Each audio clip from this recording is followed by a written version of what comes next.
Hey folks, welcome here to week 5 of the Screen.com Box Office Winners League.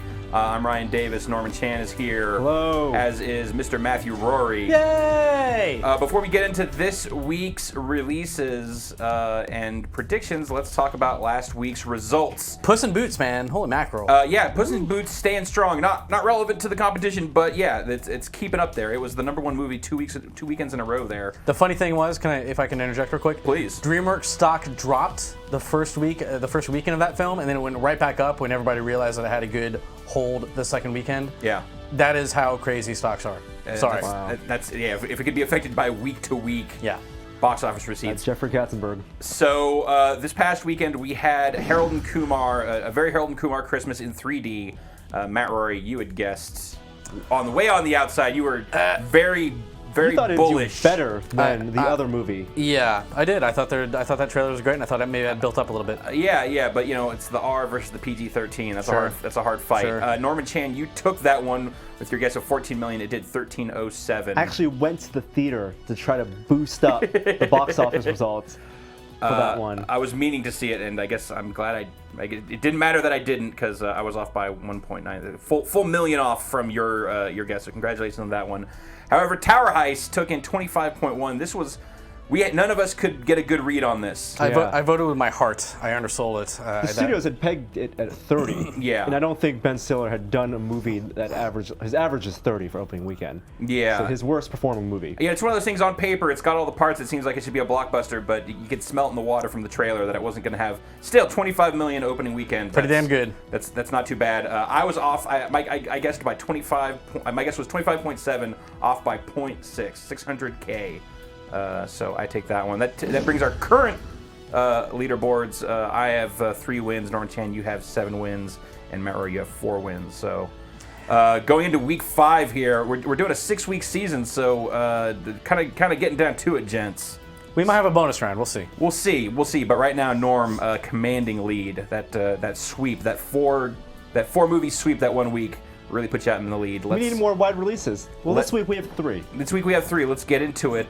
Starting off here with The Immortals. Now, I'm just going to go say I'm really confused that they haven't put out a red band trailer for this, because they showed some of the R-rated, gory fight scenes at Comic-Con, and they have not shown that anywhere else as far as I can tell. And you said you were afraid that they were going to cut it to a PG-13 after Comic-Con. They've definitely had a lot of the trailers this have. It's really hard to describe, but they've shown scenes at Comic-Con that are bloody and gory, and they've shown the same scenes in trailers that have had all the gore removed. So I suspect that behind the scenes they were trying to decide whether or not they wanted to make it PG-13 or R. And they finally came out with the R rating. Unfortunately, in the UK, I hear it's going to be edited down a bit. But here it's going to be a bloody R-rated movie. That'll probably affect the box office a bit, but still, I'm hoping the word of mouth I'm hoping the movie's good, because it does look pretty violent and hardcore. Very stylized. At least. It's Tarsum saying. It's a Tarsum movie, which is it's a weird you got the 300 Clash of the Titans kind of vibe from the trailer, but it's got that thick layer of Tarsum, which is highly stylized. It's a tableau, really. Yeah, absolutely. But with special effects. The last movie he did and had no special effects. To be honest, the 3D, it is shot in 3D, and he shoots things very square on with not a lot of camera movement, which is really good for 3D. So I'm really hoping the action in this is really good. He does like his symmetry. Yeah, I'm looking forward to Henry Cavill too. So I guessed 21.5 million. Wow. I guessed 21 million. Okay, and I'm on the outside here, 24.2. I think you might have a good shot. You remember 300 came out in 2003 or something? Yeah. It made like $70 million this opening weekend. I'm kind of gauging off of more off of Tarsum's past performances, because his movies are usually, they're See that scene right there? That scene right there, that dude blows up. Yeah. That dude gets cut in half in the R-rated footage. So they've definitely made this movie with the aim to maybe have made it PG-13. I'm glad it's R. I'm personally interested in the movie. I don't think mainstream audiences are going to watch it. We shall see. Next up, God, I hope mainstream audiences don't see this. It's when you're trying to predict movies like Jack and Jill here, that's Adam Sandler vehicle. It's more like you're trying to guess, like, how stupid do I think people are? This is a movie that if a friend of mine had an interest in seeing this movie, I would not be friends with them anymore, probably. It looks like a fake movie from Funny People. It does, It's like Merman. Yeah, it's like Yeah, it is pure self-parody. However, and I was thinking about this last night. I was thinking like, oh, Adam Sandler movies, they don't. He doesn't pull in like he used to. The fact is that his movies aren't funny like they used to be, but they still make insane amounts of money every single time. And this is directed by the guy who has directed like his last 4 or 5 movies. Pretty much all of his hits have been directed by this guy, so they're a successful team.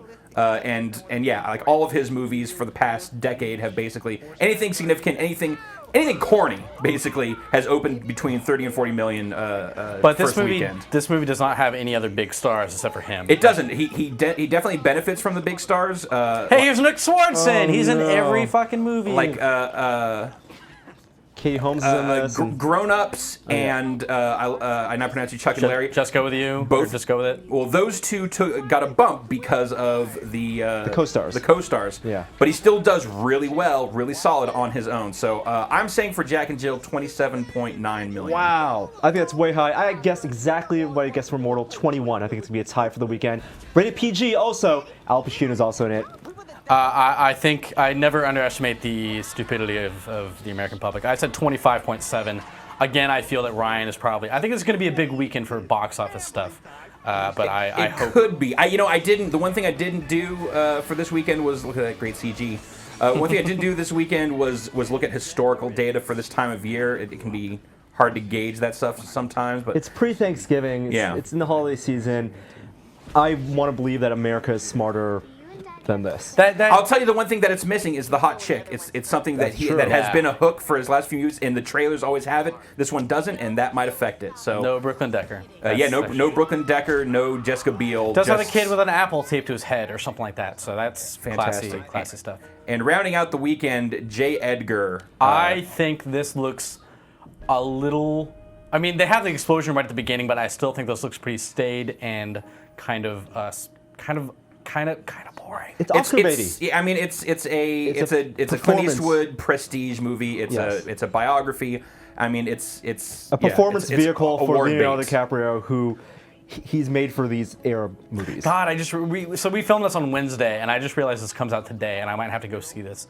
And I don't know how to feel about that. This is the kind of movie that I will watch and possibly enjoy for the craft of it, but it looks very much kind of like one of those movies. But then again, I thought the same thing about The Aviator, which this looks similar to, and I love The Aviator. So compared to the other wide releases, there's only 1,900 theaters. Yeah. Also opening on a Wednesday, which can affect also the kind of movie that not many people might not need to see opening weekend. Yeah, this is going to skew older. Like, how many 15-year-olds know the whole history of J. Edgar Hoover and all that stuff? No, I mean, that's not the audience you're going for, but also let's look historically at Clint Eastwood movies, which often release around this time of year, as well as there are 2 biographical movies that Leonardo DiCaprio has helmed between Catch Me If You Can and The Aviator, which also opened around the same time of year. So there's a lot of data out there to pull from for this. So with that in mind, I said 12.6 million for J. Edgar this weekend. So we're not counting in the Wednesday and Thursday stuff. I said 8.9 for the weekend. So I went low. I'm on the high end this time. I said 14 million for the Friday, Saturday, Sunday. I don't mean to underestimate. I don't mean to underestimate Leo though. Leo is a big draw. He still has that kind of young audience that he can draw. I'm also afraid that the prosthetic, the makeup for him being older, might push people away because it doesn't look that great.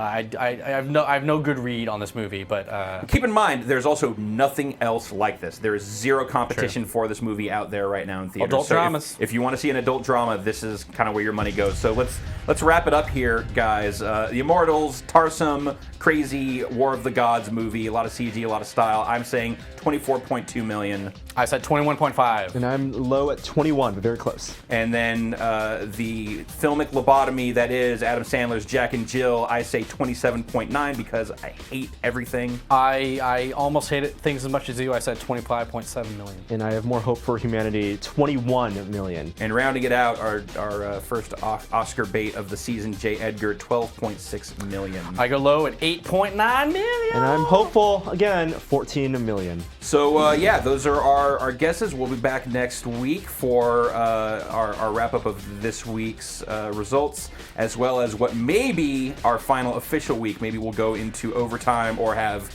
a postseason. But next week is week 6. Thanks for watching. And leave your guesses in the comments for your own play along at home. Definitely do that too as well. Yeah, please do. And I'll also check back today for reviews of Immortals and Jack and Jill.